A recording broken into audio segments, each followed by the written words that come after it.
Deputy speaker के वकील हैं इरफान कादिर साहब, मुझे प्रोग्राम में ज्वाइन कर चुके हैं। आपको खुशामदीद कहती हूँ। अस्सलाम वालेकुम इरफान साहब, क्या एक्सपेक्ट कर रहे हैं सर फैसले के हवाले से? जी, फैसले के हवाले से मैं समझता हूँ कि एक बड़ा मौका था सुप्रीम कोर्ट के लिए कि वो एक larger bench full court constitute करते और फुल कोर्ट के सामने केस लगता। तो अब वो जो एक बॉयकॉट हुआ है इस दफा इतने बड़ी पैराए में, यानी इतना सख्त, पहली दफा पाकिस्तान की अदालती तारीख में कोई इस मैग्नीट्यूड का बॉयकॉट हुआ है पहली दफा। तो मैं समझता हूँ कि अगर ये सारी चीजें जो हैं इस तरफ सुप्रीम कोर्ट बेंच बना देती तो ये सब चीजें ना होती हैं, और ये जो मुतनाज़ा सुप्रीम कोर्ट को होना पड़ा है इस सारी चीज की वजह से, उससे कोई, मैं समझता हूँ कि हमारी अदलिया का कोई फायदा नहीं हुआ, बल्कि नुकसान ऑलरेडी ज्यादा हो गया। सर इस फैसला जो आप एक्सपेक्ट कर रहे हैं, जिस तरह की आप बात कर रहे हैं, सुबह भी आपने जब मीडिया टॉक की उस वक्त भी आपने इसी तरह की बात की थी, तो इसके बाद फैसला आ जाने के बाद क्या तैयारी की जा रही है हुकूमत की तरफ से? सर क्या तैयारी की जा रही है? क्या रिव्यू की तरफ आप लोग जाएंगे, नजरसानी की तरफ जाएंगे, क्या करेंगे सर? ये तो आप हुकूमत से पूछे ना जी, मैं तो डिप्टी स्पीकर साहब को रिप्रेजेंट कर रहा हूं। सर आप डिप्टी स्पीकर के वकील हैं, इसी वजह से मैं पूछ रही हूँ उनका स्टांस क्या होगा?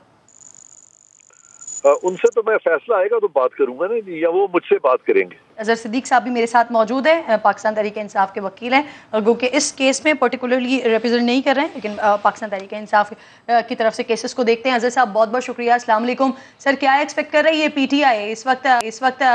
सुना है ऐसा कि शायद कोई मिठाई विठाई की तैयारियां हो रही हैं?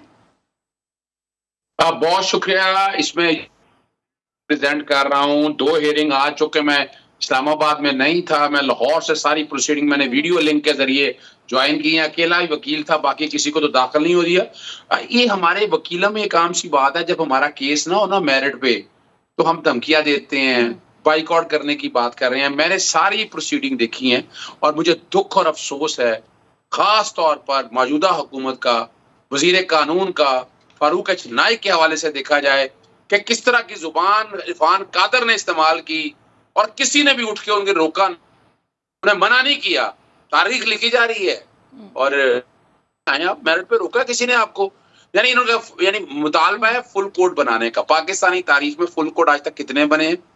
18वीं तरमीम में कॉन्स्टिट्यूशनल इंटरप्रिटेशन थी, 5 मेंबर बेंच आर्टिकल 63A की इंटरप्रिटेशन सुनता रहा।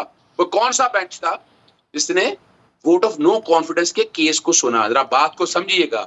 आज कह रहे हैं कि रिव्यू के साथ सुना जाए, फाइल हुआ है तो फिर तो रिव्यू पहले वो सुने। वो ये एक मजाक बना लिया इन्होंने।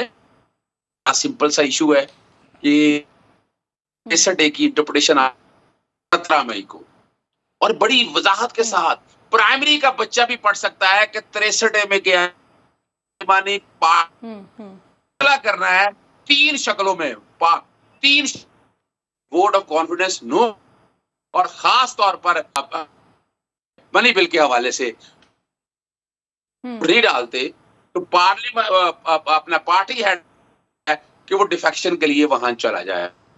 बात लिखी हुई है, साइंस नहीं है।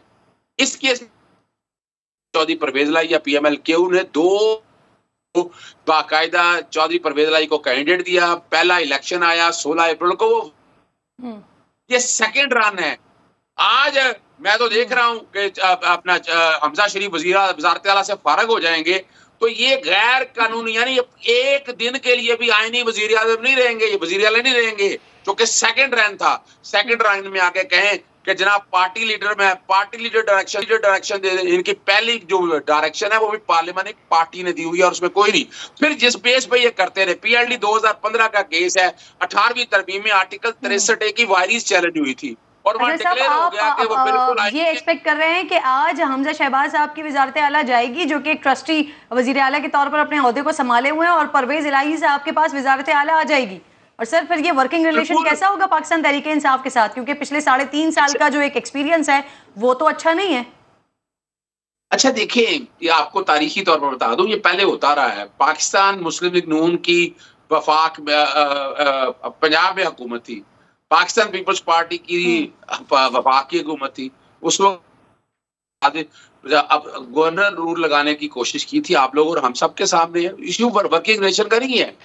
मुझे दुख और अफसोस इस बात का हुआ कि ये 13 की 13 जमातें आमरीत को सपोर्ट कर रही हैं, यानी पार्टी लीडर जो अनइलेक्टेड है वो बायस, आप पार्लियामेंट में फलां बंदे को वोट डाले ना डाले, उसका क्या ताल्लुक भाई? पार्लियामेंट में जो लोग बैठे मुंतखब होके वो आए हैं, मान लिया टिकटों के जरिए आए हैं, लेकिन अगर पार्लियामेंट पार्टी में बैठकर, और ये लफ्ज देखिए, इसको देखना, आर्टिकल 55 बड़ा क्लियर है, आर्टिकल 4 मेजॉरिटी से, और वैसे भी एक आर्गुमेंट मैं वो ना कर सके, मैं लाहौर में, जो कि टाइम कम था, ये कोलिशन गवर्नमेंट है, पाकिस्तान तहरीके इंसाफ और पीएमएल-क्यू की कोलिशन में गवर्नमेंट बनी थी। तो मुझे ये भी बता दीजिए कि सर ये अब आपके फेवर में अगर फैसला आ जाता है तो उसके बाद व्हाट नेक्स्ट सर? ऐसा भी कहा जा रहा है कि शायद फिर पीटीआई पंजाब में और केपीके में असेंबलीज को डिसॉल्व करके और फिर उसके बाद प्रेशर डालेगी मरकज पर। तो सर क्या इस तरह की कोई कोशिश की जा रही है, इस तरह की कोई तैयारी वगैरह की जा रही है? और उसके साथ साथ सबसे अहम सवाल ये भी है कि क्या परवेज इलाही साहब असेंबली को डिसॉल्व करने वाली बात मान जाएंगे? के चौधरी परवेज इलाही ने कह दिया कि जैसे ही पार्टी कहेगी वो असेंबली डिसॉल्व कर देंगे। मैं मशवरा किया दिया पंजाब असेंबली और केपी की डिसॉल्व करने की, ट्रांसफर पोस्टिंग जो पर्चे दर्ज किए हैं दहशतगर्दी के, इनकी इंक्वायरी, और ये पंजाब की हुकूमत अब आपके पास रहेगी तो आप वफाक के ऊपर लड़ सकेंगे। वफाक के साथ आपको लड़ाई अब लड़नी है, तो आपको अगर लॉन्ग मार्च करना है, जो पंजाब से निकलने नहीं दिया गया था, केपी से निकल कर आपको वहां का वो नहीं रह जाएंगी। सर हारिस नवाज साहब भी साथ मौजूद हैं। अस्सलाम वालेकुम हारिस साहब। हारिस साहब, सिचुएशन पहले ये हुआ करती थी कि वोट को नहीं माना जाता था, वोटर्स को नहीं माना जाता था, वोट बैंक को नहीं माना जाता था, लेकिन आज तो सूरत हाल ये हो गई है कि अदालतों को नहीं माना जा रहा है।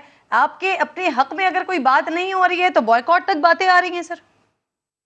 किरण, ये एक बहुत ही सीरियस सिचुएशन इसलिए ख़ास तौर पे कि मैंने कभी नहीं देखा कि गवर्नमेंट हुकूमत जो है वो सुप्रीम कोर्ट का बाइकआउट कर दे। आई मीन ये हम अपने आवाम को उसके बाद अपने तमाम सोसाइटी को क्या मैसेज दे रहे हैं, इससे कितनी इनके ख़िलाफ़ होगा। एक फिर तो जंगल का कानून है कि अगर आप अपने मुल्क में सबसे सुपीरियर आला अदलिया को ना माने और आप अपने मर्जी के फैसले हों तो ठीक है, क्योंकि देखें जब पीटीआई का डिप्टी स्पीकर ने एक गलत फैसला किया था, सुप्रीम कोर्ट रात को खुले थे और उन्होंने बिल्कुल उनकी फेवर में फैसला किया था।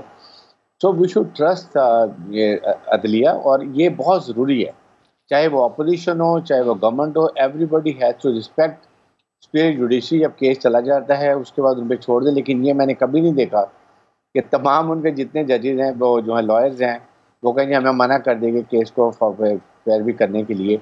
आई think it is not a good sign, और ये ज़रूर हुकूमत को सोचना चाहिए, और ये आइंदा के लिए ये बहुत दूरस्त नताइज के होंगे खतरा। सर क्योंकि हम आज की प्रोसीडिंग्स के हवाले से आज हमारा टॉपिक है, लेकिन इसके साथ साथ मैं आपकी मौजूदगी का फ़ायदा उठाते हुए ना, सदर साहब ने जो बात की है, आज जर्नलिस्ट मौजूद थे उनके साथ, उस पर भी मैं आपसे बात करना चाह रही हूँ, क्योंकि पिछले दिनों मर्जी का आर्मी चीफ लगाने की जंग का एक सिलसिला चल रहा था। तो क्या सर वो अपने अख्तिताम को पहुँचने के करीब है? क्योंकि आज सदर साहब ने बात की है कि आर्मी चीफ की क़ब्ल वक्त तैनाती हो सकती है, तो इस हवाले से क्या कोई मामला डिस्कस हो रहे हैं, और इदारे के अंदर जिम्मेदार शख्सियत उनकी क्या राय है इस पर, जिम्मेदार शख्सियात की? सर देखें किरण, आर्मी का बिल्कुल एक सिंपल प्रोसीजर है कि 4 या 5 की लिस्ट होती है, मिनिस्टर डिफेंस प्राइम मिनिस्टर को पुट अप कर देती है, और अब उनकी सवाबदीद है कि वो किसको लगाते हैं, और इस पर मेरे ख्याल में इतना अभाव नहीं है जितना क्रिएट कर दिया गया है। और सेकंड बात ये है कि ये नवंबर में है, जनरली तो 1-2 महीने पहले ही होती है, और अगर ये हुकूमत लगाती है तो और कंट्रोवर्सी होगी। आई फील कि अगर ये हुकूमत है तो ज़रूर इनका प्रोगेटिव है प्राइम मिनिस्टर का लगाना चाहिए, अगर उस वक्त कोई और हुकूमत है तो उसको लगाना चाहिए, जिसको भी, लेकिन जो कानून और आइन के मुताबिक होना चाहिए, इसमें कोई अभाव नहीं होना चाहिए। लेकिन एक किरण बात यह है कि इस वक्त जो हालात हैं, आप मुझे ये बताइए कि जब तक पॉलिटिकल स्टेबिलिटी नहीं होगी उस वक्त आपकी इकोनॉमिक स्टेबिलिटी नहीं होगी क्या, और हम क्या सब बैठे तमाशा देखते रहें और मुल्क जो है वो हाथ से स्लिप होता रहे और इकोनॉमिक डिजास्टर में चला जाए, या कुछ अदारों को कोई ऐसे स्टेप्स लेने चाहिए जिससे कम अज़ कम आप इनका पॉलिटिकल डायलॉग करवाएं। बिल्कुल ठीक।